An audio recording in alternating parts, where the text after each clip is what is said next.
This episode of the podcast is brought to you by Prism Plus. Prism Plus is a one-stop shop, A to Z, complete jiu-jitsu curriculum. So if you are an intermediate or advanced student and you're looking to fill a hole in your game, you can go on and search for the specific course that you're looking for. Or if you are a beginner student, you can start from the beginning and build your game from the ground up. So go to prismplus.online and sign up today. Kidding me? You can't Niba? So you pretty much flow with the goal. I come to the right place then. Post Rolls Jiu JItsu Podcast. All right, welcome back to the Post Rolls Podcast. We didn't roll today, but we will, and then we'll talk about it after. And that's the point of Post Rolls, is that exuberant, amazing feeling that you get when you roll afterwards. And we like to discuss it in all things jiu-jitsu and some things not jiu-jitsu. So today's just, we're going to just be not exuberant. Oh, are we? We're toning it down a little bit? Well, we didn't roll today. That's true. Are the gaps in my background getting bigger than they used to be, or is it just the angle I'm sitting I don't know. That's after podcast talk, though. But leave a comment. Let's if the angles in our background have changed. So we're looking for episode 21 is when we're going to get a sign eventually. I just ordered one for the gym. Dang. Okay. But does it say Post Rolls? No, it says Prism JJ. Listen, I know you have no other B in there. I know you have other no B. I don't know. You have other things going on. I understand that. I mean, but I really feel like your priorities should be on the podcast. I agree. Speaking of, Clark Gracie's coming on. Sinistro's coming on. Sinistro is coming on. And then Frank Shamrock, friend of the podcast. Not yet. But I'm a giant Frank Shamrock fan, and I hope that he might be coming on too, because you met him one time, right? Yeah, I met him. He was my neighbor. So we have some two good guests coming up this month, but we haven't done this in so long because you've been traveling. I've been moving the gym, had a baby. Oh my God! You look like you were surprised there. So many things have happened. Right? Yeah. I even saw you, but I just can't believe all those things have gone by since the last one. I know. So we figured we'd just do a little catch up podcast, and then we'll get some guests back on. Yeah. Let's talk about your baby. What's your son's name? That's the AC. Should I turn that off? I mean, I'm good. Whatever feels good, man. That's pretty annoying. It's a little loud. It's a little loud in the mics. Yeah. All right. Turn me up with my headphones. That was a Jay-Z reference. If you didn't get that. All right, we're back to it. Welcome back. Post So my baby's name is Weston. I don't really like his name though, but I gave him his middle name. So I'm trying to get comfortable, man. I feel like we're knee to knee. I'm used to having a third person. I'm going this way. You are, huh? Yeah. Get your knees in here. This is a non. What's the word like? I told you I used to sell cars, and they taught us how to deal with men and women. Mm-hmm. I don't know if I ever told you this. So when you are dealing with a woman, this is just what I'm not saying to Right, we don't generalize. Our feminist army out there. I don't need any tweets or anything, but when you did what they taught me, the Post Rolls feminist army. We know that. We know you're out there. We see you. You're looking for us to say something naughty, which we will. But when you deal with a woman, you square up on them. Yeah. Because they want to feel that they want to feel heard and respected. But when you deal with a man, if I square it up on you like this, it's confrontational. It's a little aggressive. Yeah, I feel weird. No, so turn back. So I go 45 with the man, and so it's perfect because when a couple comes in, I would face the woman, and then I would be 45 with the guy. And then if a guy's here, then I would just I 100% feel that way. If somebody is totally squared up on me and we're talking about something that we kind of, it's like I'm in trouble. Need to negotiate. Yeah, it's better if hey, let's just talk and relax. Well, I'm going to face you just because you're allowed to. My mic is there. I'm 40. We're not. Oh, okay. Squared. Cool. All right. You see what I'm saying? Yeah. Yeah. But you know what? That's interesting is because I feel like there's been moments where I've been with my wife and talking to. I wonder if they were doing this on purpose. I was talking to a salesperson, and they're facing her, and I'm kind of like, hey. Face me. Yeah. I got eyes up here, buddy. Yeah. Right here, not down there, up here. But that's interesting. It's like the whole thing when when they say when women friends go out to eat or at a restaurant or whatever. I don't know because I've never been with my girlfriends out to eat. But they sit around. But then guys, right? You sit side by side and you're like at the bar and you just look over occasionally. Oh, yep, still there. And then like you're all sitting side by side. You don't like interesting face each other. Yeah, that'd be weird. Same way we would pee too. Side by side. Yeah.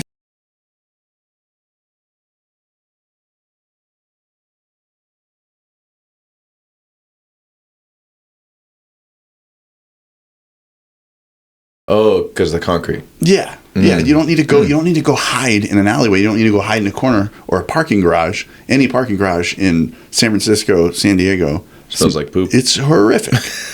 But then in Germany, they're pristine because nobody's peeing in the corners of those. And so we left the Hamburg Pro League soccer team, giant stadium. I don't know. They maybe had 50,000 people there. It was so big. Everybody was just peeing. And lined up. There was a field next to the stadium, and we all just kept we're walking this way, and you would just get to the end, and you'd start peeing. And so I literally peed shoulder to shoulder with maybe 100 dudes, and it felt amazing. Wait, and the line was moving as you were peeing, you were shuffling down. You're to walking the side? this way. No, you're not moving after you start peeing. That's your spot. Oh, nobody's gonna adjust you. Okay. But you see, they're just peeing right here in the field, right when you get out, and so you just keep hanging a left. To get you'd be next, and it just kept growing and it was literally at one point there's 100 guys, and I'm sorry, I did kind of look down oh my god, there's just guys all the way down both sides. Wow, I bet you love that. It was for people that are just listening. When he said look down, because you looked, I could down at penises. He looked left and right, down the line, not down. That's true. Yeah. I mean, limp penises don't do anything for me, so that wasn't. I didn't need to compare sizes or anything like that. I don't think we can put this episode out, dude. This is the episode. This is the episode that's going to work. Oh well, before we get started, you wanna beer me? Pleasure. Let's do it, buddy. I should clarify because I said that I didn't like my son's name, but please. What happened was I wanted to name my son after my grandfather. Okay, what's your grandfather's name? Olivio. Sorry? Olivio Mario. Powerful name, Olivio Mario. It's me, Olivio. Well, he was born before Nintendo. So my middle name is Mario. Because of respect. That, right? I'm going to do a lot more Super Mario. It gives me a lot of street cred with the kids in kids class. People come in with this Mario shirts on, the little kids. I'm like, that's my name, and they lose their minds.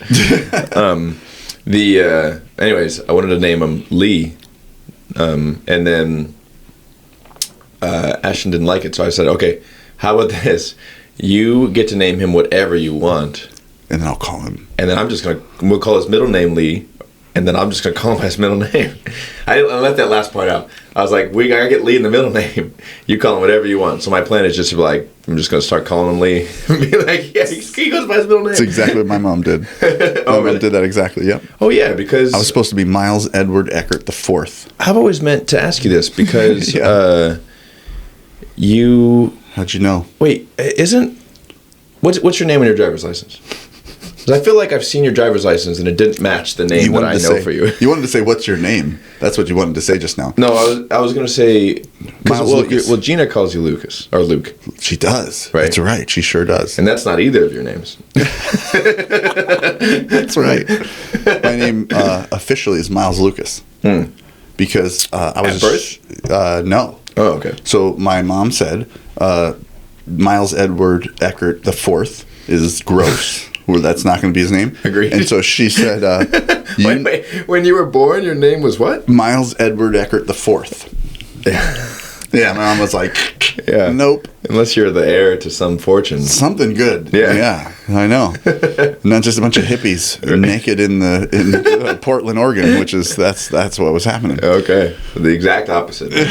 So she said, okay, well, you take his first name. You can give him his first name, but I'm going with Lucas for his second name. So she called me Luke. So all growing up, I went by Luke. my whole life, essentially. That was your middle name.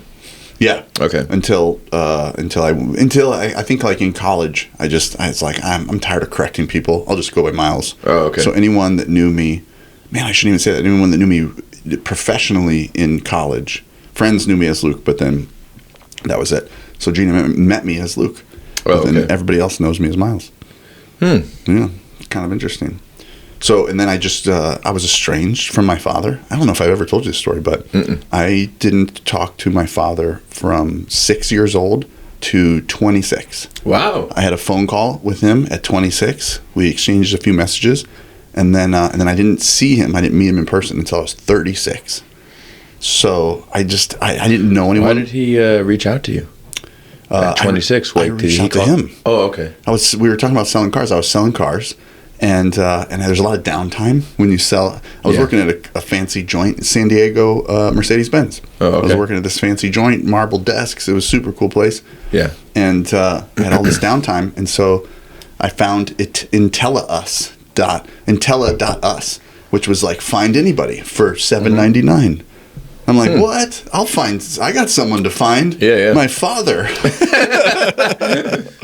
That's got to be most of their clientele. That's right. People looking for their dads. So I literally was like, $7.99, find anybody? Shit. All right. I type it in. There he is. All right, here's my $7.99. And I called him. It was like in a span of 15 minutes. I just looked him up and called him, and I met Miles. Were you nervous to call him? Yeah, 1,000%. I was probably crying and peeing at the same time. Like, I was like, this is like, I'm so emotional. Yeah. And I met Miles Edward Eckert II. I met my grandfather on the phone. And I said, hey. He answered the phone. So you called the number and your grandpa answered? And my grandpa answered. They were living together. And so I said, I had it planned out what I was going to say.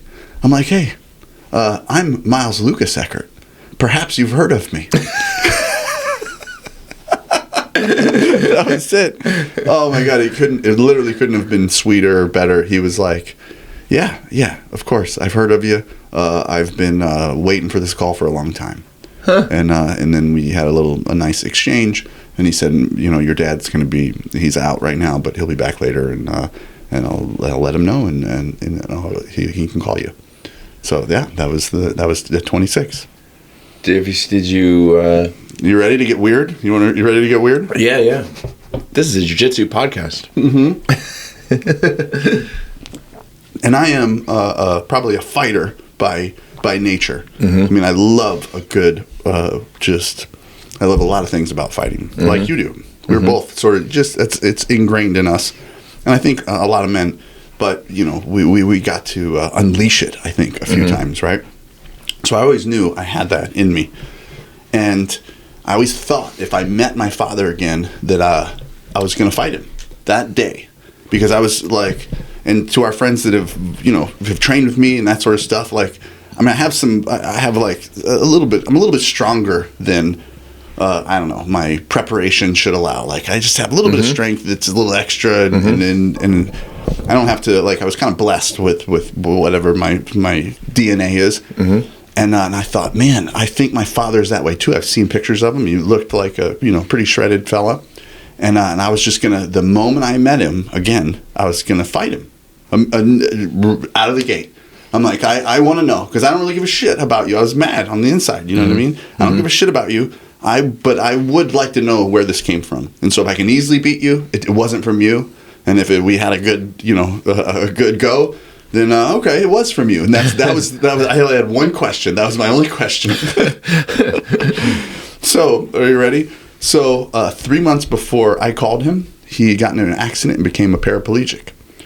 So he, the fight was over. The fight ended. The fight ended early. Yeah. So is that a TKO victory for you? Yeah. I mean, I'd like to feel like it is. I've reconnected with him, and Dad, I love you, and he's one of my best friends now. Really? Yeah, 100%. Wow. He and I think too, one of the things I respect and love about him the most is that he's been in a wheelchair essentially for 20 years, like a long time. So he is so introspective, and you could give him a problem, and he can just take this objective view of it, and because he's I'm not gonna say like the Buddha, but he's just like so like grounded in his thought process, and he can like separate things and then like put them back together and give you some wonderful advice on a topic that he is not even familiar with. And so we reconnected when I was 36. I first met him. Right. So you called him when you were 26. Yes. And then we had that conversation. It was too much, man. He became a paraplegic. He was like, he's a religious man too, and he was kind of like, oh man, kind of God brought us back together and stuff. And I was like, man, I'm 26. I just moved to San Diego. I got a lot of like irons in the fire. I got a lot of things that I want to do, and I ended up I lost my phone, and I ended up changing my number. And it really wasn't because of him. It was just like it was kind of more circumstantial. I didn't want a Philadelphia number, and we were only, and it was just too much. It was too much for me to like at 26 to understand or handle. So 36, I had kids. I already had 2 kids at that point, and I guess I always knew kind of where he lived, but I just decided it was time to say what's up. And so I said what's up. Brought the kids up there. He taught my kids how to shoot guns. He taught them how to shoot BB guns. He taught them how to fish. He is like, he looked like Gandalf with a beard, like to his nuts. Yeah, just a giant beard. He's cut that off. But what was his reasoning for not ever reaching out to you? Ooh, because my grandmother, he did reach out to me, but my grandmother wouldn't allow it.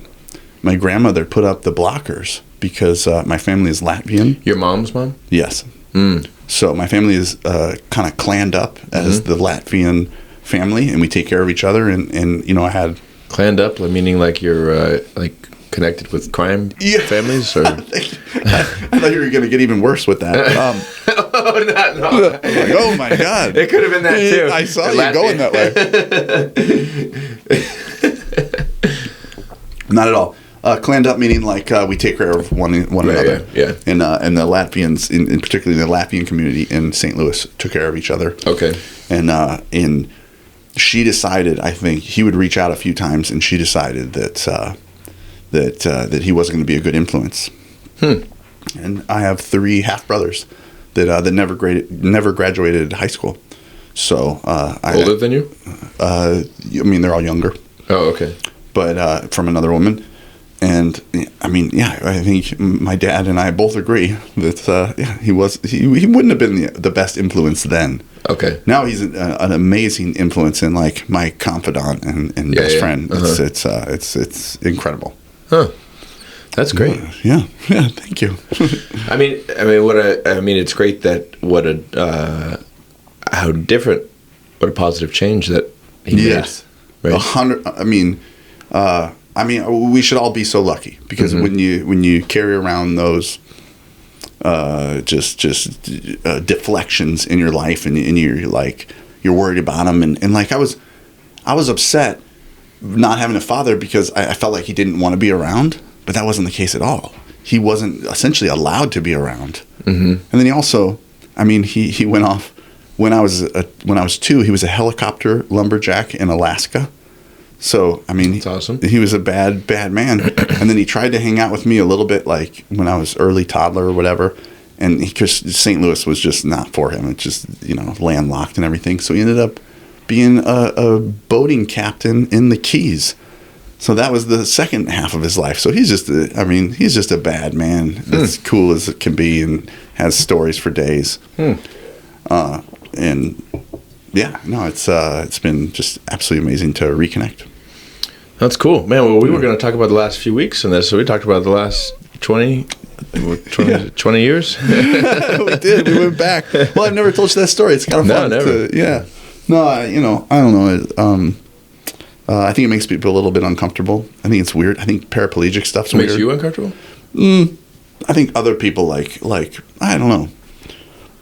I mean, it's just not something that I don't bring it up when, Well, it'd be hard to, it's quite a tangent. it's quite a tangent for sure. There's not a lot of common conversations where you're like, oh yeah, well, That's right. Speaking of, whatever, yeah, it's kind of not going to come up very commonly. It reminds me of Shane Gillis when he says that anyone that doesn't have somebody with what is his cousins? He almost with Down syndrome. With Down syndrome, he was like, when I say I have people with Down syndrome in my family, everyone's like, "Oh, are they okay?" Are they okay? It's like, yeah, they're fucking awesome. They're amazing. Yeah, they're like they're doing better than everyone else.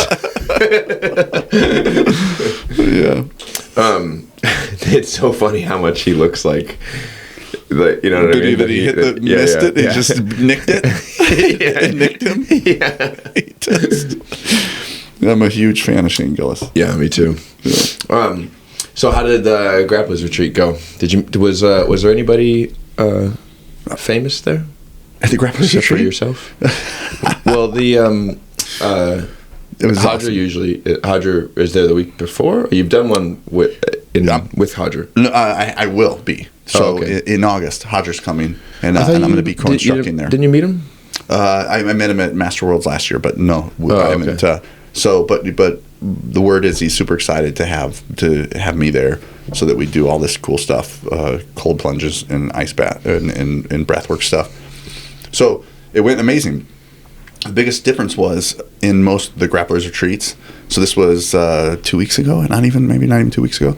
But we usually train twice a day, and a lot of people are not ready for twice a day training. You know what I mean?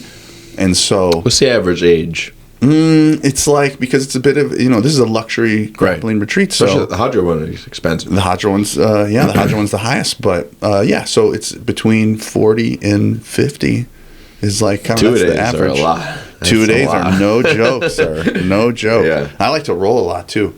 And so because of that, we decided we're going to get rid of the second training session and we're going to make it just Wim Hof stuff. Nice. So we did the excursions, and then we too did like, first day we did open mat. First day I taught 2 days, but or two times a day. But the other days I told everyone, like, we're just going to roll. This is your time to roll. It was like noon. It was before lunch. Like, if you want to get it in right now. Make sure you're nice and sore, Mm-hmm. And we did 3-minute rounds. Breath work in the morning and then train at noon? Yeah, so breath work, training. That's the way to go. I like that way too. Go. Yeah. We've discussed a lot how we should do it. Mm-hmm. But they have actually yoga first. Made to order, breakfast, whatever you want. Pop out. Jack is the man. Shout out to Jack, friend of the podcast, I'm sure. He's the man. And jiu-jitsu guy and surfing, like old school. It's so good. Like anything you want for breakfast, from waffles to egg, everything. And then yoga, and then we did a breathwork class, and then I would teach jiu-jitsu, and then we would roll. And but how about this? The first day, this was fun because I'm not famous, mm-hmm. and so like nobody cares about my jiu-jitsu moves, or at least mm-hmm. kind of that's how I feel. So I said, day one, we're just gonna roll, and then actually. Even I said, before we even do intros, because you always plop down day one, everyone does an intro. I'm like, nah. Play the name game. No intros. Mm-hmm. We're just going to get to Tai Chi push hands games. We're going to just start playing games. Why? Because if you meet a kid on the playground, you don't introduce yourself, you just start playing. And that is the goal of these retreats, is like to bring out your inner child quite a bit. So that's it. So no intros. We just get to Tai Chi push hands. You push each other down. You laugh. You have fun. Then we do intros, and I tell them why. Like, listen, this is what it's about. We're just going to have you got this joy that is sort of locked up inside you that life kind of puts the key on. So we're going to open that up, and we're going to get silly, and you're going to be uncomfortable many times during this retreat. Awkwardly uncomfortable, not like physically quite so much uncomfortable, but just like we're just going to get crazy and weird, and you're going to laugh about it. Dude, I feel like for sure training once and doing breath work like we did in Mexico is breath other way around in order, but in terms of volume, same order. It's the way to go. Breathwork first, and then training, That's what I mean. Yeah, breathwork first, then training in the early afternoon, and then having a free day. That's the way to go. It's perfect. Unless it's. Yeah. I can't stop burping. Sorry. unless it's like a different type of retreat where it's like a bunch of people who are there to like level up their jiu-jitsu, you know? Yeah. Which, you know, most, you know, mid 40s people they're not. They're there to do jiu-jitsu and have fun and enjoy the, you know, when my schedule clears up, we're gonna do another one. Yeah, we will. That Tulum one, man, was, you know, and I think that the Bali one would have been Super awesome fun. too. Yeah. But we shot for the moon a little too early. Well, now Tulum has an airport too. It does? Yep. They just opened an international airport. Wow. Yep. Huh. It's on Tulum. It's easy to get to Tulum now. Oh, hell yeah. Yeah. That was the hardest part. I know. Trying to figure out how to get everyone from the airport to the house. No, we can I think you can fly there from San Diego. Oh. Yeah, it just opened up. Flying from TJ is the way to go, though. And then we met Bruce Buffer's business partner. We did. And so, man, we got the hook up there. Tulum's going to be off the hook if we do it again. For sure. Dude, I'm excited for you to see the new gym. Oh my God, I'm like bursting. I'm so excited. I can't. So I told my dad. I was talking to him on the way home, and I said, Nick, the gym got so busy at his old gym that the owner of the building was like, "You got to get out of here. There's no parking space anymore. You're packing this place that we." So he's like, "All right, I got to leave." So I think that's a wonderful story. Yeah. That's why you had to get the new gym. Yeah, it's awesome. The new spot is great, and it's already full. Unfortunately, someone said to me today, someone new was like, "Man, you need more mat space." I'm like, Don't fucking. We just got here, you son of a biscuit. You don't know what I've been through to get this mat space. But let me tell you, man. Perfect. This whole experience, I'm not joking, has been a nightmare.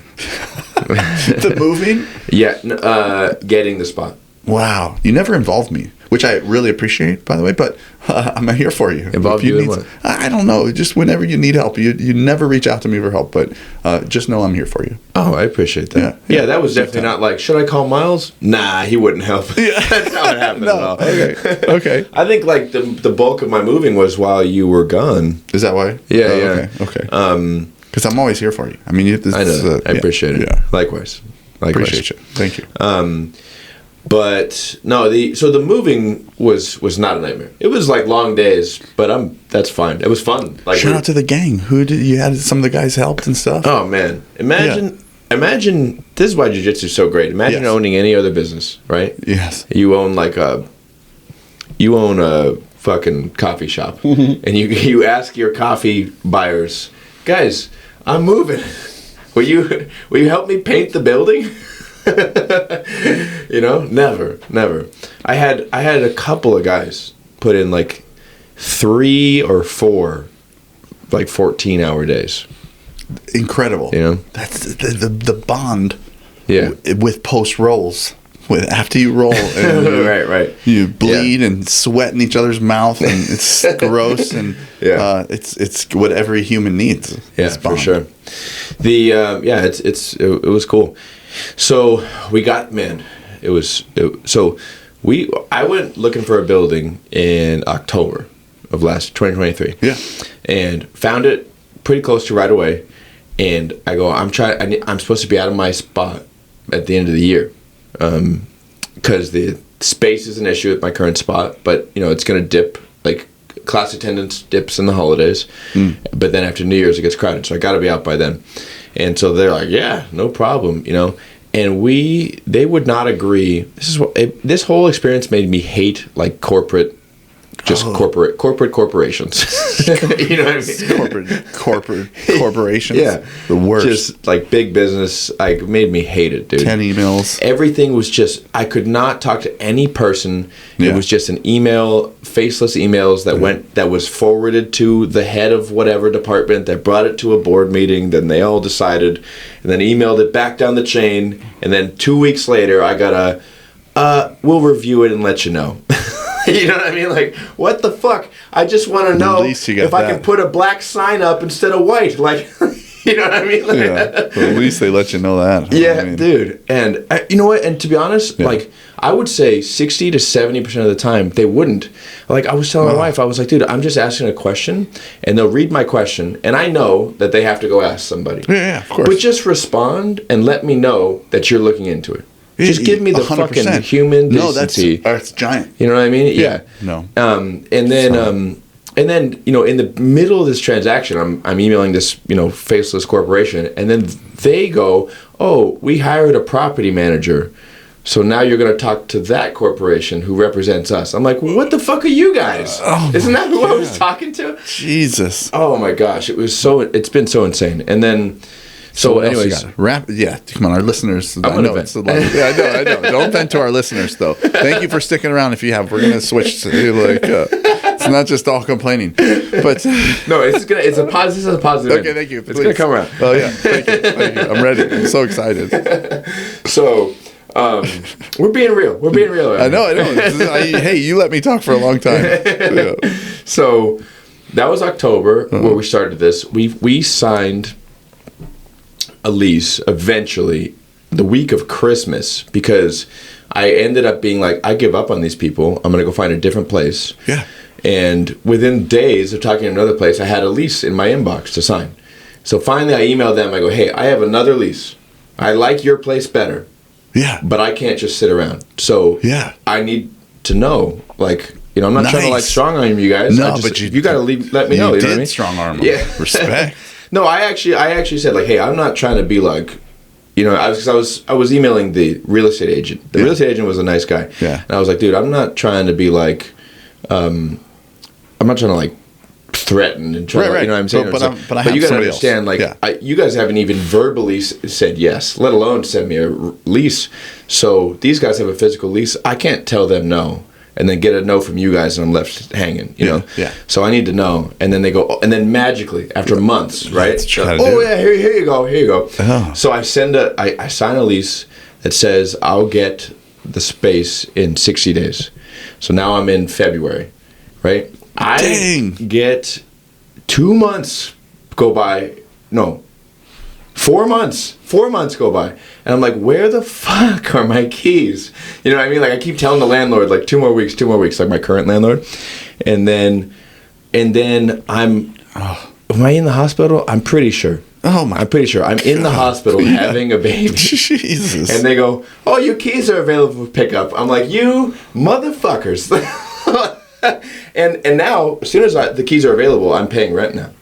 Right? Oh my God. So I go, all right, give me 2 days. And I just had a baby, and I go, I'm going to be gone for 4 days because I got to move. I can't pay 2 rents. I got to move, you know? Your body looks amazing after having a baby, though, I would like to say. I lost the baby weight real quick. Yeah. No, yeah, your jawline's back. Like, oh, you look amazing. I'm sweating. Can you tell how upset I am? I hope this is cathartic. Yeah, Deliver this. It made me realize, you know, or not made me realize because I always knew it, but it really accentuated the fact that I was like, dude, I got a black belt, so I don't have to fucking do this shit. Send all these fucking emails. You know what I mean? This is the whole reason I did it. I hate it. Every second I'm in front of the computer, I'm just like, That used to be my goal, too. I was a graphic designer and web designer and video editor and a coder. Right. Your goal was what? To not to the computer anymore? Well, now it is. Now I'm slowly graduating from less and less computer work. Yeah. For sure. I'm going to open this. Because you're hot. You're so upset. I was hot to begin with, but now I'm really hot. All right, so what's going on next? Hey, we have another Grapplers Retreat coming up. Nick's going to be there as one of the instructors. We got a level 3 Wim Hof instructor also joining us, which is going to be amazing. What does that mean? What level are you? I'm a level 2. So level 3 means you work directly with the academy. Yeah. So he's a baddie. He's a jiu-jitsu guy, too. That's why he's coming. You brought him on? Yeah. He's gonna be coming. Yep. Nice. He's and I think he's 6. He might be 6'7", It's a tall guy, 6'7", and I think he said 180 maybe. He's Anderson Silva. Just he's going to be choking you out with his amazing limbs. And 6'7" and 180. I could be way off. I mean, I think they use like stones and like it's it's different, totally different measuring process. But I've been near him. He's very tall. And I'm really excited to also learn from him because, he works with the Wim Hof Academy and runs retreats, and I'm probably going to go into his retreat in Iceland. Nice. So the one there's only one spot left. I'm not trying to sell anybody on that retreat's going to be full, but we're really excited about next year, 2025. We got some more retreats coming up, and the Grapplers Retreat has done an amazing job. And we do, I don't know if you saw some of this stuff, but we do ice baths. I teach people how to do ice baths. And then I teach people how to, we together we handle a cold river, a cold ocean. It's where the river meets the ocean. And then we do this waterfall that is bad to the bone. This is whatever book you write. This is your book cover. You're just under the waterfall. I take pictures. I'm standing there, and I take these pictures from low. And Spike Lee tells us, you take camera angles from low, make you look more powerful. And people look ridiculously powerful and doing amazing stuff in this ice melt waterfall. And so that's the finale of the week. That's awesome. Yeah. Tell me about the one that passed. You're going to be in there. The one that passed. How was it? I can't wait to have you there. I can't wait to see. I can't wait for your picture in the waterfall. It looks so powerful. Oh my God! It's going to be like a full billboard at Prism Jiu Jitsu. And what's the new address? 205 West Mission Avenue. Ooh, I like that. 205 West Mission is going to need a full mural. I hope of you in that waterfall. Oh yeah! If there's paint myself, like across the wall. Hell yeah. On the outside though, not even on the inside. On the outside, if there's space somewhere. Yeah. I like a good outside mural. There's not enough space. Have you seen? Oh, I gotta. I'm pretty big. So it's just it's not. There's not enough space for your shoulders and your lats and your amazing abs and chest. Which I understand. All right, fair enough. Well, maybe we can use some AI or something. I tried, and they ran out of paint. Yeah, they were like, we have no more peach here. We're out of peach at the paint store. So you're filling up all of Escondido with. It's an Escondido address too. Yeah, it's on Mission. Yeah. Oh, yeah. Ooh, there's another gym on Mission too. Mm-hmm. So our friend, friend of the podcast. Yeah. Oh no, he's on Mission that way. That's Mission, but he's in San Marcos Mission. That's right. We're about 4 or 5 miles apart. Oh, but respect Adam. Yeah. I've been going to school. He has super cool. He has his little, not little. He has a cool a group of guys that come and train. They're not open yet. Mm-hmm. And that's a good time. It's fun. You've been? Oh yeah, you've been too. Yeah. Totally. He's gonna have an amazing group, and we're squadding up. I mean, your gym is open to his gym, and I think as far as we're gonna do like little tournaments kind of thing. And stuff we talked about doing dual meets. Mm-hmm. Yeah, how fun! Mm-hmm. I mean, that's so good, especially because he grew up around here, so that's he's got a lot of connections around here, and he's such a great guy. It's like such a great guy. It's a weird dynamic. I try to block out. What? The fact that, you're competing? Yeah, I mean, we're competing, and when he opens, there's some market share that we're gonna lose, right? Yeah, I guess. But again, like our school's at a point where like I don't want more students, you know what I mean? But if we level off, I'd be happy. So I don't know if that'll happen or not. He's in San Marcos, and even though we're only 4 miles apart, we're 4 miles of stoplights apart. Yeah. So we are, a solid 15-ish minutes from each other. And really, my experience, people are not looking, unless you're a famous school, people are not looking to go that far. No, I mean, when people ask where they need to do jiu-jitsu, because, we kind of have connections all over town. Mm-hmm. it's like where are you going to go all the time? What is the absolute closest place for you? Yeah. Start there and sort of branch out, because when something's 30 minutes away in traffic, if it's trafficy and it's 30 minutes away, like you're not gonna like it as much, and you're gonna skip a day or two. Yeah, not a lot, but that's huge. Yeah, he's in San Marcos. We really don't get a lot of people that come from San Marcos, especially because during class time. Yeah. From San Marcos to Escondido is very close, but it could be 45 minutes. Oh my God! Yeah, for sure. Yeah, and then you got the whole east side of Escondido, which it's a pretty vacant area for jiu-jitsu gyms. There's no gyms to the east of you. There are no good ones. Yeah, respect. Respect.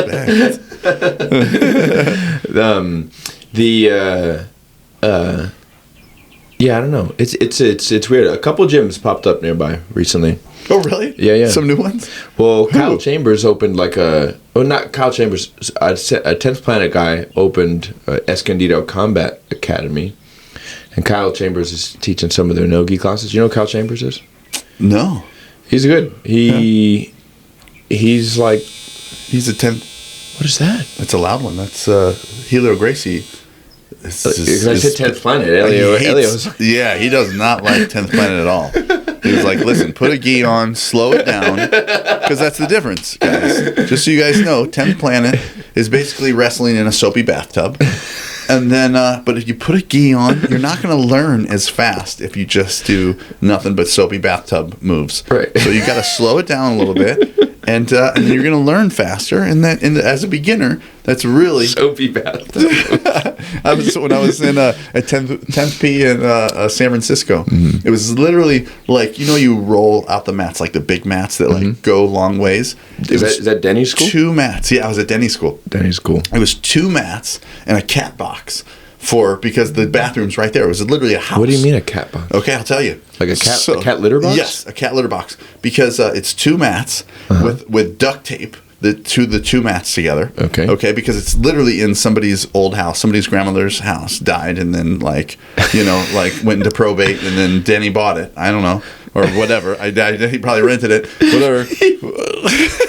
No disrespect to Denny, sir. Friend of the podcast, Denny.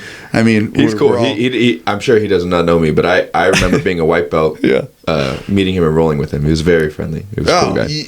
Amazing guy. Yeah, for sure. And but it's 2 mats that are rolled out across a living room, dining room, and hallway. Really? And then with a house with no doors, duct tape between them. Yes. And then a little cat box outside of the bathroom, because the bathroom literally leads right into the mats. So it was like you put your toesies in a little sponge. Oh, I know what you're talking about. That's not a cat box. It was a cat box. They make those for jiu-jitsu mats. No, it was the size of... I've seen cat boxes. That was a cat box. But there's no kitty litter or kitty excrement. There's no poop. Yeah, there's no poop in it. Okay. But that was for your feet. So much more sense. Okay, good. But when you get in there, you would be like slipping and sliding, and then you get up onto the wall and then slide back down, and it was disgusting and amazing at the same time. I'm like, wow, you guys this is what you guys do this all the time? This is so gross. But that's not I would say that's not a conducive learning environment. Get the gi on. Thank you, Helio Gracie, for popping in and letting us know that. That's just get the gi on, slows it down in the beginning, and you get to experience positions and stuff. I'm of the opinion you get better faster if you don't train in a gi. No, see, I knew you'd come in with that bullshit. I have a good reason why. Okay, please tell me. Why? Yes. Oh my God. Clip this, goddammit. You're saying, hold on. There's a clap right there for you, so it's easy to find in the audio. Why is it better to train no-gi? Tell me. Okay, so hold on, I'll say that again. Why is it better to train no-gi? First, okay, if you look at most people that got their black belt quickly. Okay. Most of them. A lot of them do Nah, okay, I'll leave that part. Oh my God. I'll leave that part. I'm doing my best not to interrupt. There's a lot of pressure now to make a good point. Okay, here's what I think why. Here's what I think why is it better to train no-gi out of the gate? To start with no-gi? You think it's better to start with no-gi? Okay, no. I'm just saying you get better. I'm not saying it's better to start with one or the other. I'm saying you get better faster if you do no-gi. I'm not saying only no-gi. Okay. I'm saying if you do no-gi, you will get better faster. Okay. What skill is, right, is just knowing what to do in each position. Yes, 100%. Right? And then being able to actually execute it. Okay. So the more times you get in these positions, the more you're going to see the patterns that happen and you know how to react properly. 100%. Right? Yes. In the gi, there's almost no scrambles. Yes. And in a round, you're probably only going to be in like 3 positions. Wow. But in no-gi, there's scrambles all the time. Yeah. And you're going to be moving from this spot to this spot to this spot because you're never going to get stuck in someone's close guard or whatever it is. You know what I mean? Yeah. You're never going to get stuck in side mount with like a gi wrapped around your face, pinning you down. Right. So you're going to see and receive more information in a no-gi training session than in a gi training session. I changed my mind and I hate myself right now. Good. Yeah. That was my objective. No, that is 100% the truth. And my analogy is chess. So I played chess for 20 years, but I never played time chess. And the moment I played time chess, you get better faster. I was like, I cannot believe my lack of understanding of like the movement of these pieces. Yeah. Because we would take so long to get there. But when you do time chess, you just sort of get there and you don't care. Or you care less because if you're like, this game's going to be over in 5 minutes, 10 minutes, whatever it is. And it made I realized then that it made an absolute massive difference to be able to keep experiencing the progression of the movement. And I can see how that would be useful in no-gi. Like Josh Waitzkin, right? Yes. Number 1 ranked chess player. Our Holy Father, Josh Holy Waitzkin. Father. Number 1 ranked chess player from 8 to 18 years old. Right. And Jiu-Jitsu world champion. And first American. Brown belt world champion. Okay, was he? Did he? Oh, respect. Josh first person to get a black belt from Marcelo Garcia, and Tai Chi, first American to win Tai Chi push hands world championship. 2004, yeah. And a very good surfer. Oh, okay. Respect. Just generally speaking. Oh, Didn't win anything, nice. but he was pretty old at that time. I heard he's a good kisser, too. I don't know. No big deal. That's true. I can confirm.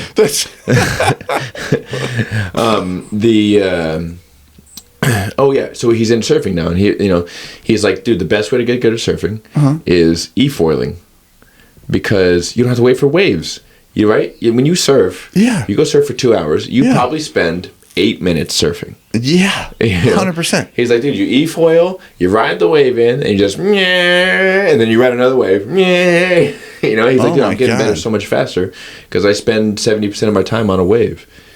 E-foiling. Yeah. That son of a biscuit. Well, okay. That's awesome. You took that from me. I said that yesterday, and you made fun of me. So, that's a $25,000. An e-foil is so expensive. 10 grand. Well, yeah. The best way to get good at driving. Privilege around here. Yeah. Best way to get good driving is have a Tesla. Oh, amazing. Well, that makes sense. Because you can still drive.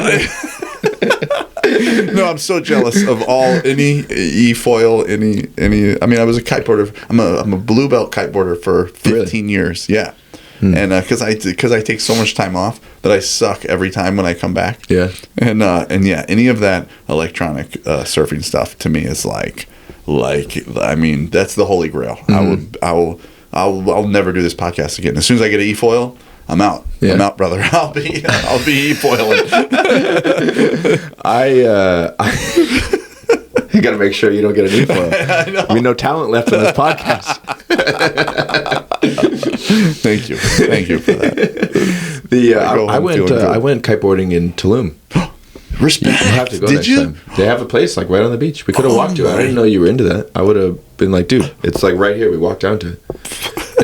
Tell me now. Yeah. Why don't you? So I went. It wasn't that windy. There was. We didn't have catch any windy days. It was windy. Yeah, that's true. That's true. It wasn't windy. Yeah. It was windy when I was there. It's usually like 1 or 2 o'clock the wind picks up. In those tropical locations. Yeah, I paid for like a 3 or 4 hour private lesson because, as we mentioned, money equals privilege, right? It's the greatest privilege.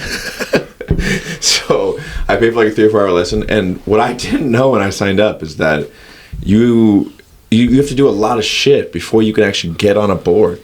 Yes. So I spent like 2 hours standing on the beach just learning to fly the kite.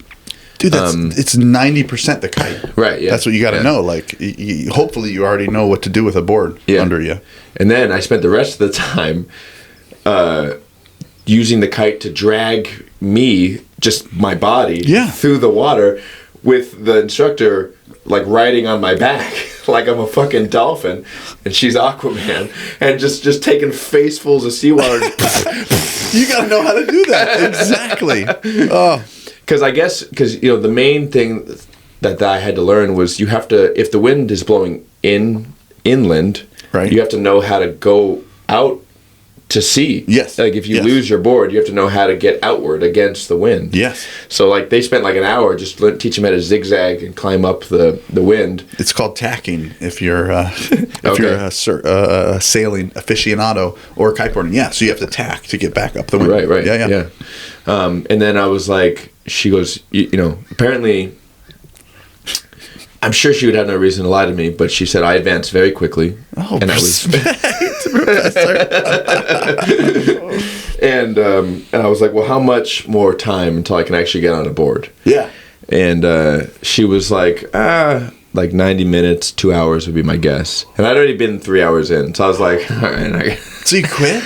No, I didn't quit. I just like prioritized I was on a vacation with my wife. She'd been sitting on the beach by herself for 3 hours. Gotcha. So I was like, all right, I think actually that might have been like right before we went, because I went before we went. I went like 4 months before that. Oh wow! So I was like, I think I'm gonna be back soon. That was like my 3rd or 4th trip to Tulum, and then I just forgot, to be honest. And so you didn't end up getting on the board and pulling it around? No, never.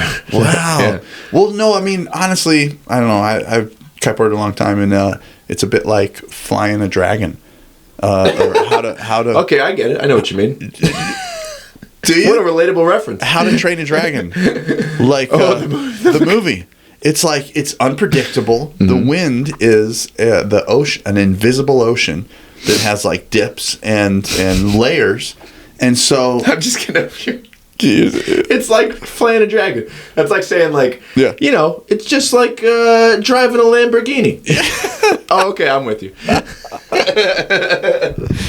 It's very difficult is the point, and you need to know what to do, because if you screw up out there, it can be trouble. And I don't know where It's true. Could be life-threatening trouble. Right? 100%. You're like out 100%. Yeah, and you can go very far out there too. Right. And so, I mean, I've been in some precarious positions, but I learned to kiteboard in San Diego in waves. So I mean, I've kiteboarded like in big waves and stuff, and it's riding a dragon.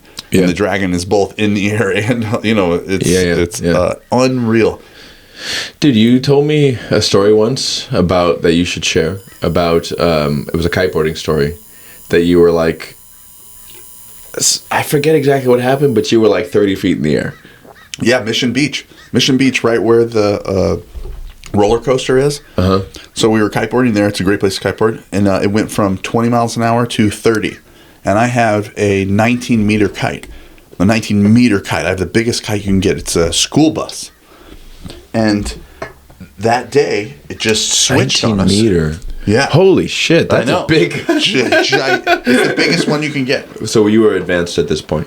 Was I advanced? I mean... Or were you in over your head?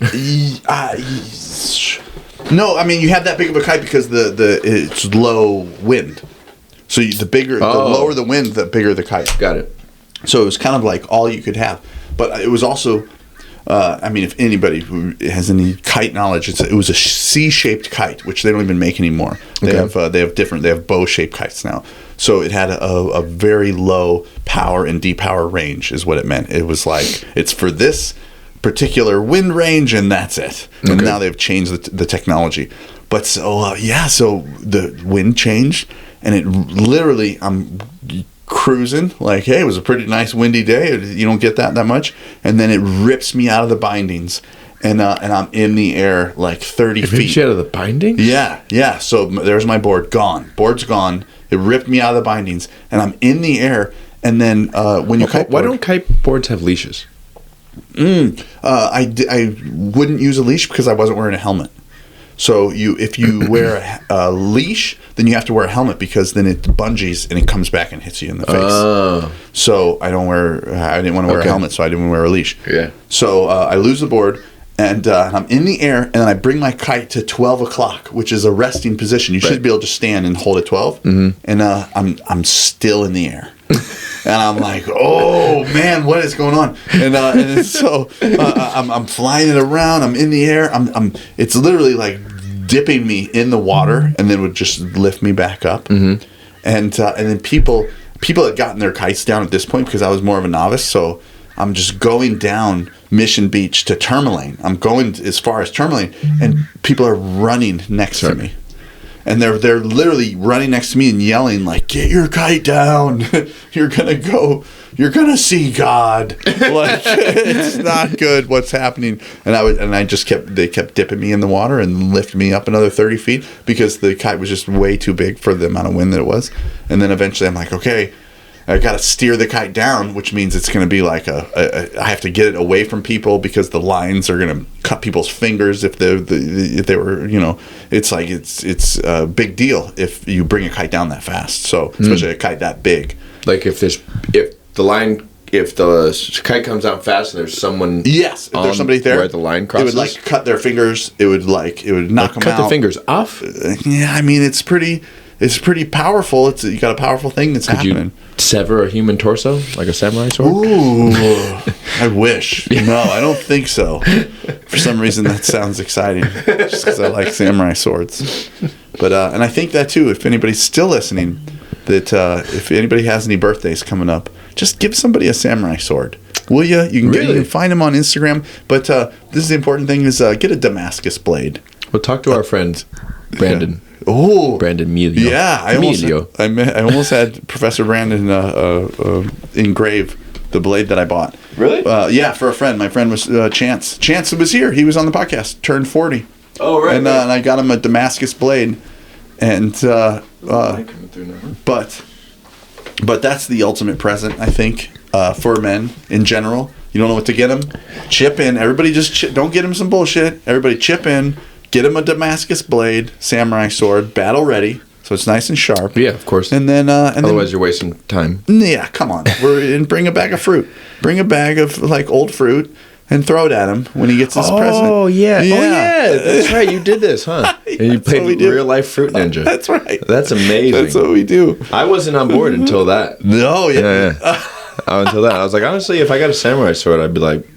No, but hold on. A Damascus blade. It looks like a wood carving on the blade because they fold it like 7 times, and it's it's the way to do it, and it makes the blade like is that how super the real sexy. ones were? Yeah. Well, it makes them extra strong because they keep folding it, but it also has this. It looks like a wood grain. Were like actual samurai swords? Were they Damascus blades? Yes, I think the majority were. Yeah, where now they have like you can get a carbon fiber blade, I forget, carbon steel, 2500, whatever. But and it's probably just as good. Mm-hmm. But a Damascus blade looks like it has this this like wood grain on it that is just sexy as it gets. And if you're gonna collect samurai swords, because I think that we all should. I don't think that we all should collect samurai swords. I know I'd like it. I would get one for Christmas. Like I would I would never be mad. Like, oh, there's another one. I wouldn't just throw it in the closet. Like, no, I have another amazing samurai sword. I have 0 samurai swords. I saw a gym where they gave a sword with black belt promotions. Ooh, respect. And they gave it in like a nice sheath and like the bag, the traditional like. I guess it's kind of a bag, right? Like a cloth bag that it comes in. And the guy, does he bow when he gives it to you too? No, I don't know, maybe. But it was really cool, like the maker. Yeah. It was really cool because it was like a metaphorical thing about like, forged in fire and this and that. But, which is maybe a little cheesy, but samurai swords are awesome. And who doesn't like samurai swords? I got a piece of paper with my black belt. Yeah, it's literally a home protection device. Yeah. Chance keeps it like, they keep it above the Shifero in their bedroom. I don't know what that means. Fucking around a Shifero. Shifero. That's a good question. I'm not even sure if I know. But it's in. Is that like a bidet? It's in the. It's way different. The bidet is in a bathroom. A chiffero, I believe, is a cabinet for your undergarments and with a mirror on it. It's a Who has so many undergarments that they need a dedicated cabinet for it? I don't know, but if they have a samurai sword above it, I'm telling you what, that is. No one's stealing your underwear, that's for sure. That's right. Dude, fuck, I forgot what I was going to say mid-sentence. Oh, damn it, that always happens to me. So I'm telling you, just samurai swords for days. What I was going to say is that my life plan has always been that, like, when I get too old to like actively compete in jiu-jitsu and I could just do jiu-jitsu a little bit, I have every intention of taking up kendo and like learning to sword fight. Ooh. You know, because it seems like the coolest sport to me, but like not super fun. Yeah, it seems so awesome, dude. Wow. And then as soon as I get to an age where like I can't like kill people with my hands. Yeah. You know, I gotta be able to kill people. Yeah. To the death, right? And then like 90, it's time to start shooting AKs. Just like who's ever breaking in, just booby traps and claymores at the front door. Did I ever tell you my grandpa's story? How the robbers, right? Yes. He put a shotgun on the roof intruders. Yeah. With a metal ladder. He's 90. He drops a ladder. He was 90 at the time? 6 foot. Yeah, he's over 90 at the time. Oh, wow. He drops a ladder on the roof, and some robber. Sure, because you've told me, but. It was on one of the Lost podcast episodes. Oh, was it? Mm-hmm. It's a short story. They were using his roof as a lookout for other robbers in the area. The robbers were, not him. Yes, and so he knew that like some fancy stuff was happening on his roof because he could hear it, like it was obvious. And then one day there was somebody up there, drops the ladder, goes up there. He's 90 with a shotgun, and it's just like, hey. Actually, you're going nowhere. You're going to stay right here until the cops come. And he tells Grandma, hey, Grandma. And the balls, too, that he just bangs the ladder up the roof and just climbs up there. Head first, right? Because that's how you climb ladders. Right. You do. Yeah, dude, that's a great point. His head's got to pop up and be like, hey. And then, shotgun comes after. He was an absolute savage. Yeah. Grandpa Lappinch was the man. I almost got in a fight with an unknowing person that didn't know that they almost got in a fight at James Coffee this morning. This morning, even. I was backing up into a spot, a parallel parking. Yeah. And another person was pulling forward into the spot. And they got it first. No, not the same spot. Two. Okay. Like I was backing up, he's pulling forward. Okay. But I had stopped and I had looked, and I think he thought I wasn't going, so he went to pull. It was totally fine. He didn't do anything wrong. Okay. It was a little bit my fault. But then he pulls up next to me. And I realized later he was pulling up next to me to get out of my way so that I could parallel park and then he would back into his spot. But I thought he pulled up next to me to talk go shit. Like, what the fuck? Yeah. So I looked at him like, I rolled my window down. I was like, I went to go look at him and he's just smiling at me. And I was like, oh, sorry. My bad, dude. My bad. Wow. So this brings it back to breath work. And calming the fuck down, yeah. Yeah, what are you talking about? You're just gonna. It's been a stressful 2 weeks, man. I'm getting back to baseline. The gym's set up. The child is sleeping good, and I'm getting back to being happy. Hey, again. listen, this means a lot. This is big. Mental health is gigantic. We've talked about it. I had a friend commit suicide within the last month. A very good friend. Yeah. Which is insane.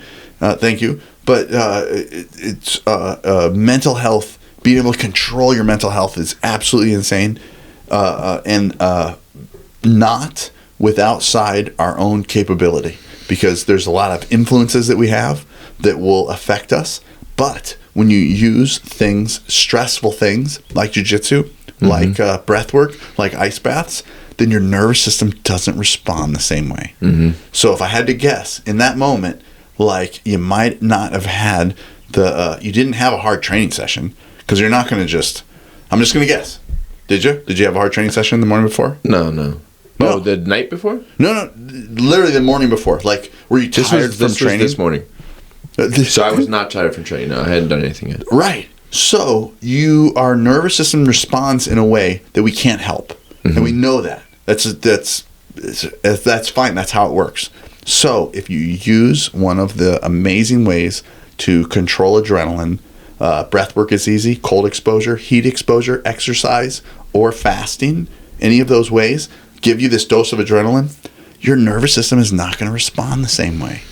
So it's for everybody. Pick one of those 5 ways, particularly if your stress has changed, like you had a lot of stress, and then all of a sudden you're on vacation. Pick 2 or 3 of those 5. Stack them together if you want to, for sure.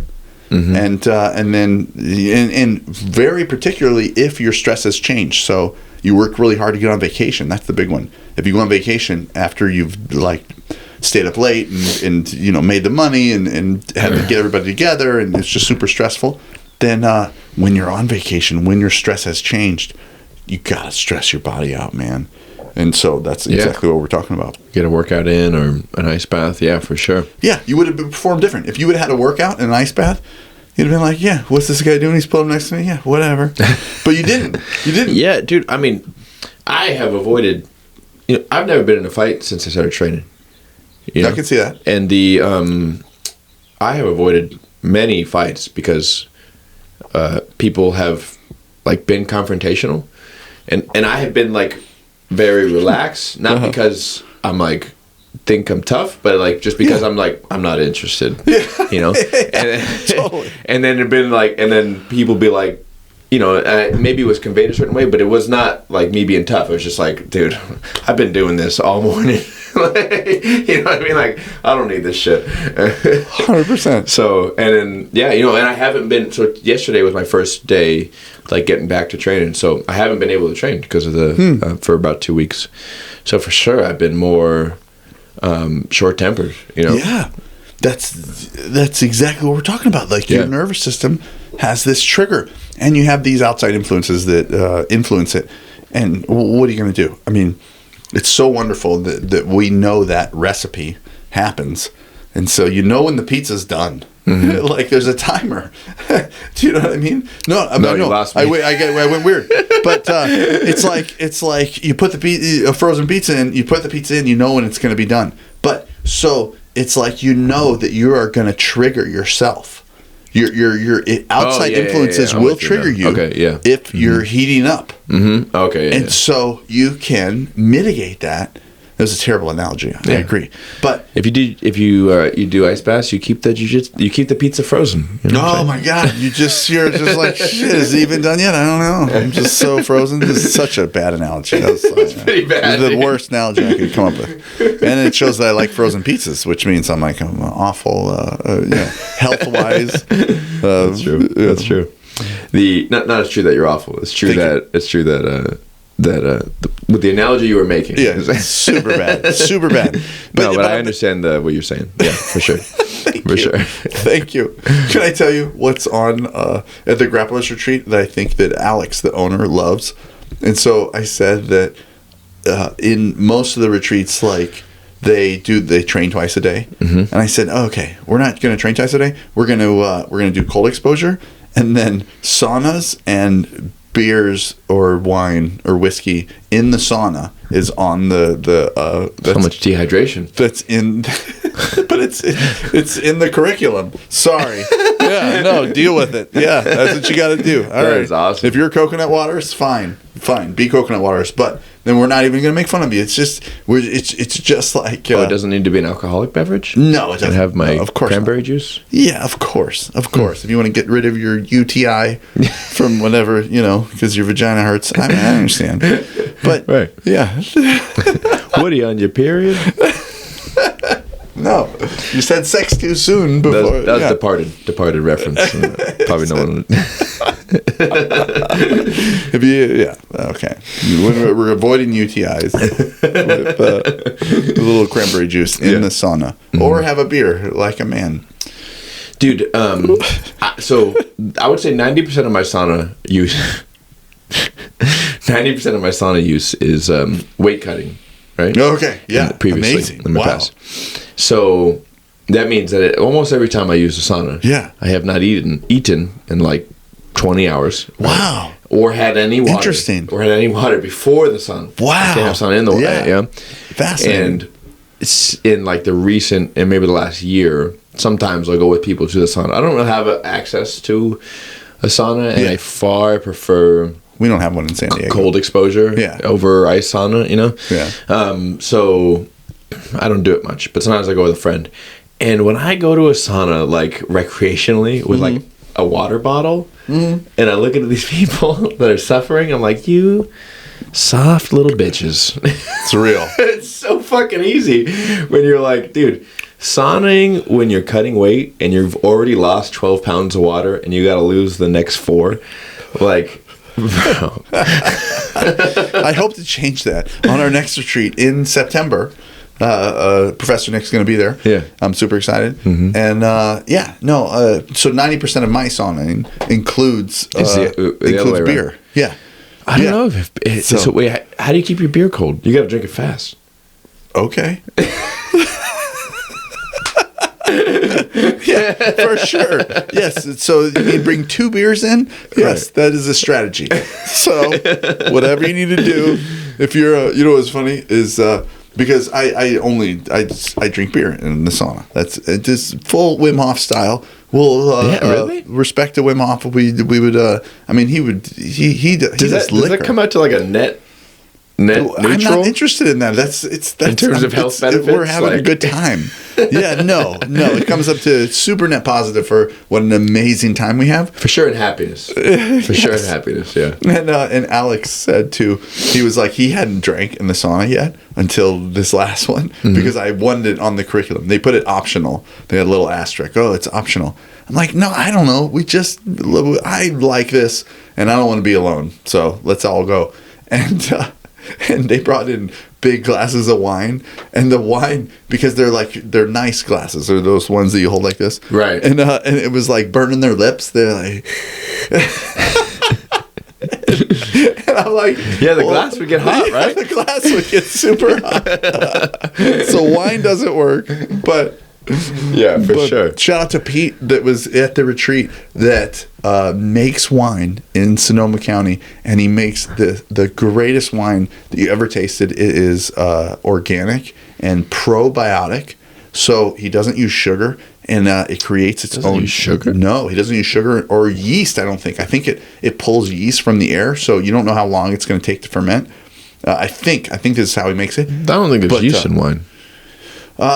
Because the grapes ferment. Okay, well, I can't tell you the recipe, but but what I can tell you is it's a probiotic and it's like good for you. It's like good for you wine, and it was it's like kombucha wine. Incredible. I guess. I mean, it's not because I guess kombucha is like the sugar that you ferment.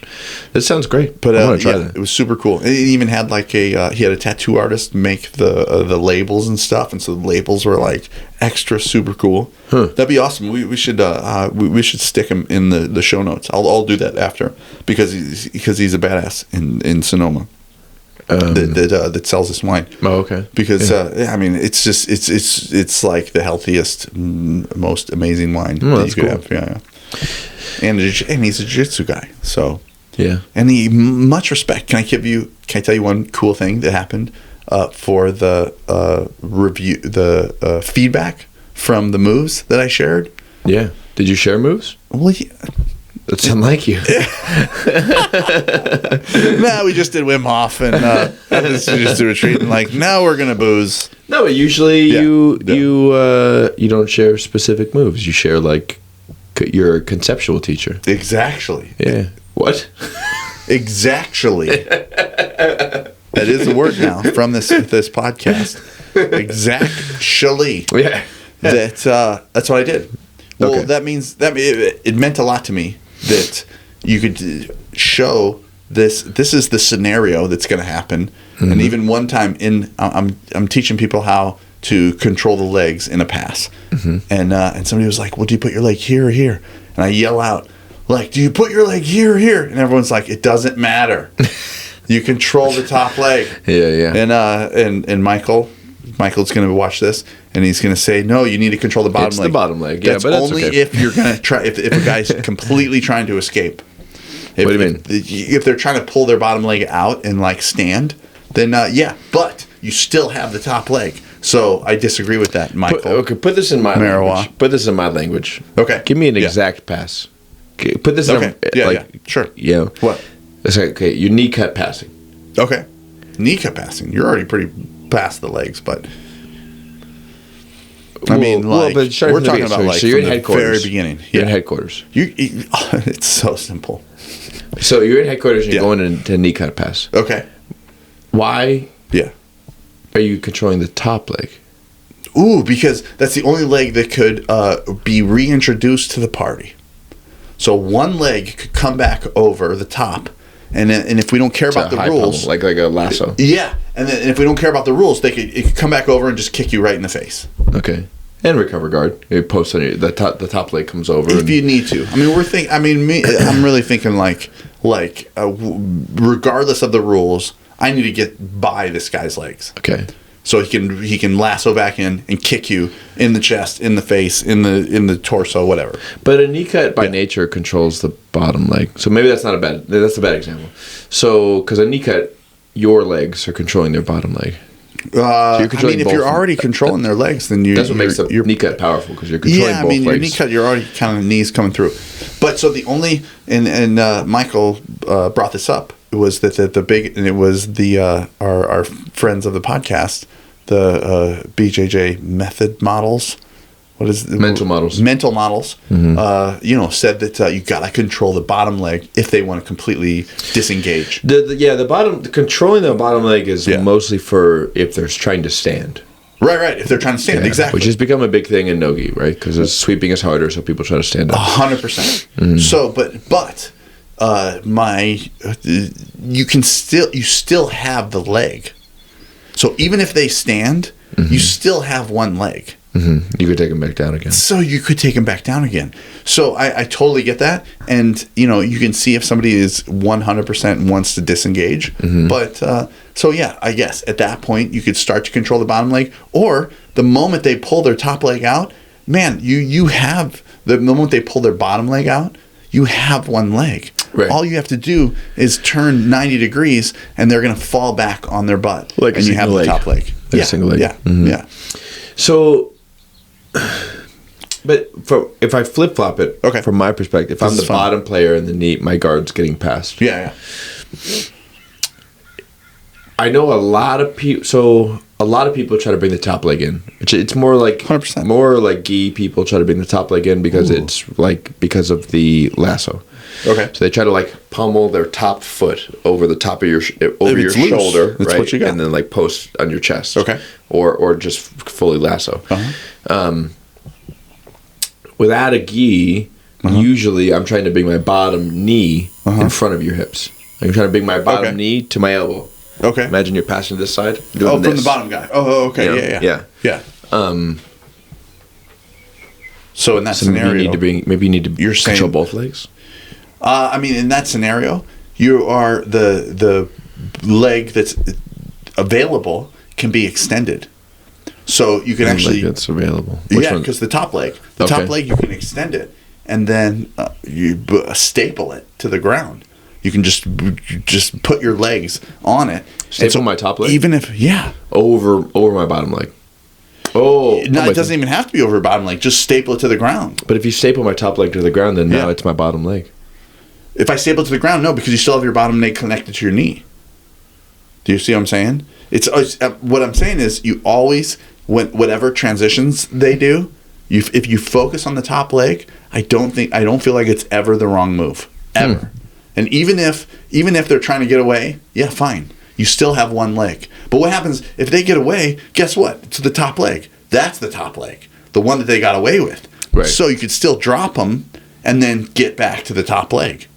I'm telling you, and I'm alone in this, and I understand that, and I'm okay with that. I don't think you're alone in it. It's a single scenario. It's a single principle that you can just follow, and you don't have to think about moves again. Yeah. Control the top leg, pin it to the ground eventually, using a staple like with your shins or whatever, and you're gonna pass the guard. You know how I've been teaching guard passing lately? Tell me. So, assuming we're talking open guard, okay, not in closed guard, okay, because then there is no top or bottom leg in closed guard. So, open guard, first break connections. Okay, that part's not. This is actually none of this is my idea. Okay. I don't have my. I just copy people. So you don't have to say that. What are you talking about? So it's all from American Jiu Jitsu back in 1918. I learned this game from like a purple belt woman at Studio 540. Oh, it's a woman. I'm out already. It's not important that she's a woman. I'm not even sure why I mentioned that.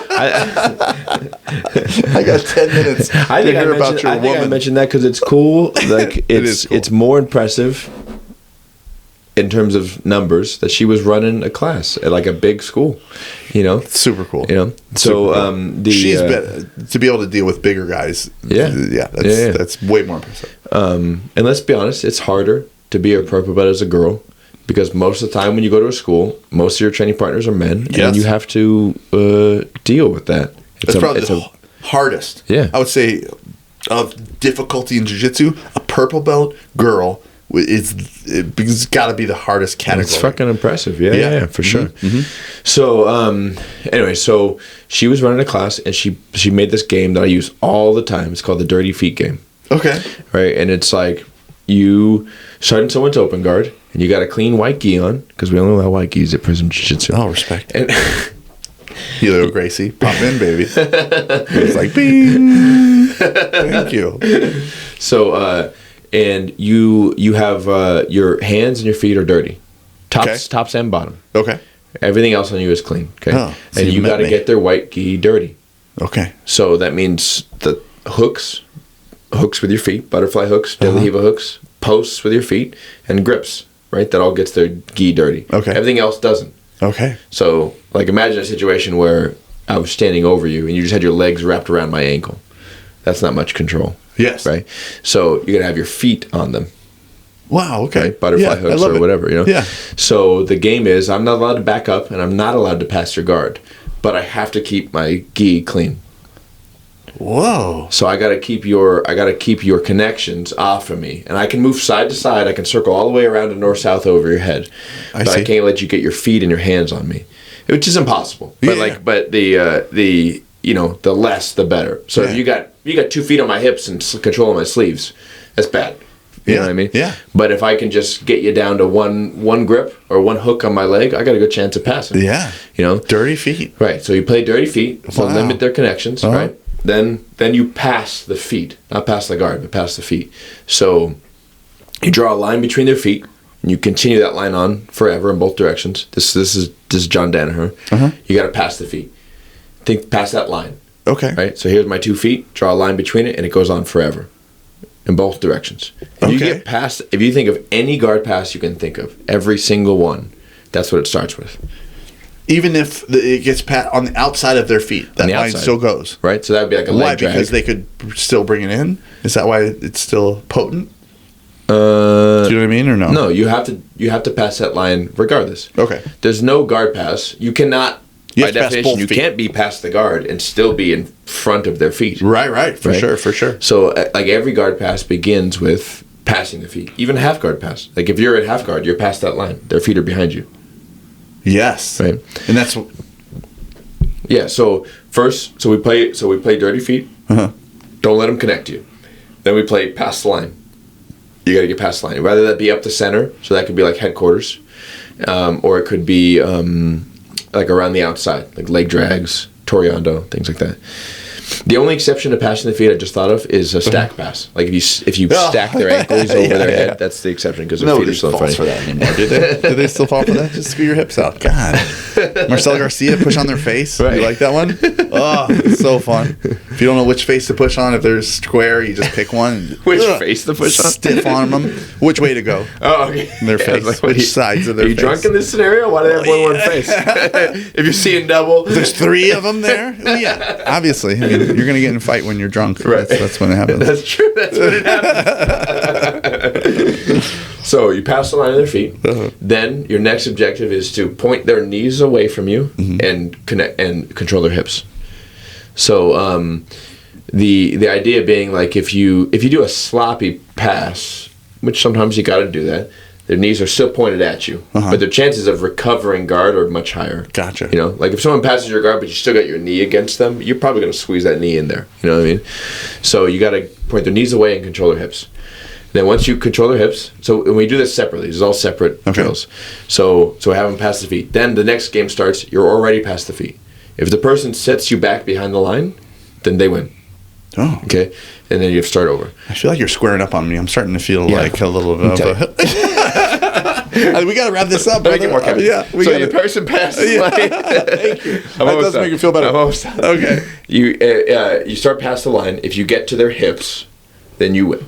That's your goal. Okay. Then the next game, you start at the hips, and you got to climb to their head and pin their shoulders to the mat. Okay.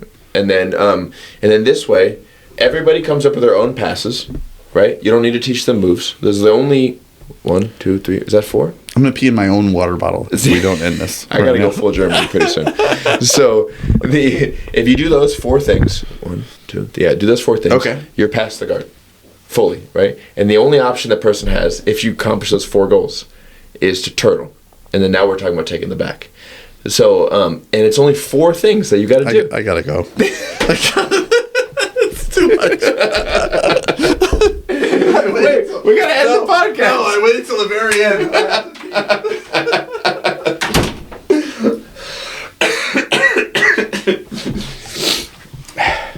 All right, I'm going to cut this part out.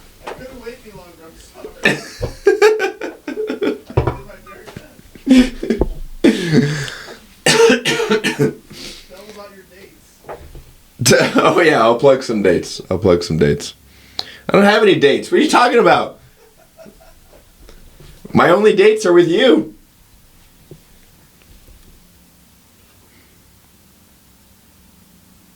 I can hear you peeing in the microphone, just so you know.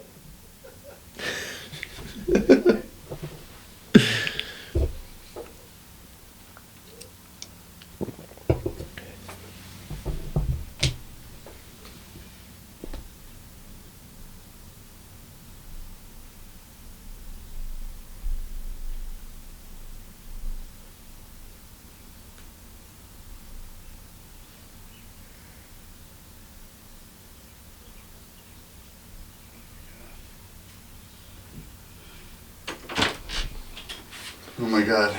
You held me captive with that story. Dude, I'm sorry. Are we still on? It's a Jiu Jitsu podcast, and the one time we talk about Jiu Jitsu, you're not interested. It's my favorite thing to talk about. You were tapping. I tapped out. You submitted me. That story. It wasn't a story. Oh, I'm sad. You shouldn't be. That was hilarious. I couldn't hold it anymore, though. I don't know why. It was just like, it was just too many scenarios. It's only 4 scenarios. Thinking of jiu-jitsu, like not doing it, is so hard for me. It's so hard for me You to know put how it long together. you spent explaining the top leg? Too long, did I? Let's let the viewers at home vote on that. I don't know. Did I? I must. All right. Yeah. Sorry. Well, okay. I'll go fuck myself. It was an emergency. You know I'd only do that in emergency. Like, oh, thank you. All We're right. back. Well, I'm not going to finish the story, Welcome so back if to you want to Post find Rolls. out more, you're going to have to pay for prismplus.online. I set you up for that. Listen, you know that was amazing. If you were following along at home, you were like, please, how do I figure out the scenarios? Let me that tell would you, help me everyone pass that guard? listened just got better at jiu-jitsu. And you didn't. I'm gonna have to go back and watch this later then, because I also want to be better at jiu-jitsu. So I know I really appreciate you sharing that story. It was so quick. I went from like 0 to 60. I was like, no, I'm fine. I can listen to this story. And then soon I was like, no, I cannot. I will be peeing in your coffee mug. All right, I'm going to get Michael back on here. We'll talk about jiu-jitsu nerd stuff. You just sit over there and just, well, I'm just athletic. And I don't know. I just have beers and I just choke people when I come to class. That's my new T-shirt. I love you, buddy. This is one of my favorite things to do. Is to do podcasts with you, and your success with the gym, the opening of the new gym. I'm super excited about. Thank you. And it's going to continue on. So yeah, absolutely. Your dedication to this stuff. Your students know it. The environment that you create. I've talked to people that are coming in and that are there, like parents of kids, and hopefully they're not listening to this podcast. But they're. I mean, everybody knows. Everybody knows this. That you create an incredible environment at Prism. So yeah, thank you, sir. My honor to be involved. Any plugs you want to make before we go? No, not really. I mean, I do have, albeit in 2 weeks, we're doing a workshop. That's my alarm for it's go time. It's supposed to be done, yeah. Yeah, so I don't know. I'm doing the Wim Hof workshops. I got one in San Diego in 2 weeks at Concentric, which is a jiu-jitsu and wellness and workout fitness studio. Which is cool. Super cool. Yeah, it's a couple of jiu-jitsu practitioners. They're black belts, and they decided it makes outside of the realm of what everyone else is doing. They were like, we want to do all these things that we love, and so they created a studio to do that. And then I'll be in Santa Cruz next month for a Wim Hof method and jiu-jitsu weekend, which is pretty cool. Nice. Gracie, Santa Cruz. Awesome. So we're going to do a workshop there and a seminar, a jiu-jitsu seminar there, and then the next day we're going to do Wim Hof stuff. So it's cool. I think it's a neat format because we do the jiu-jitsu stuff first. All of our jiu-jitsu friends get to join us, and then you bring your friends and family for the Wim Hof stuff the next day. Nice. So, yeah. Well, I'll be doing absolutely nothing because apparently people don't like to listen to me explain jiu-jitsu. You were holding that in. Listen, the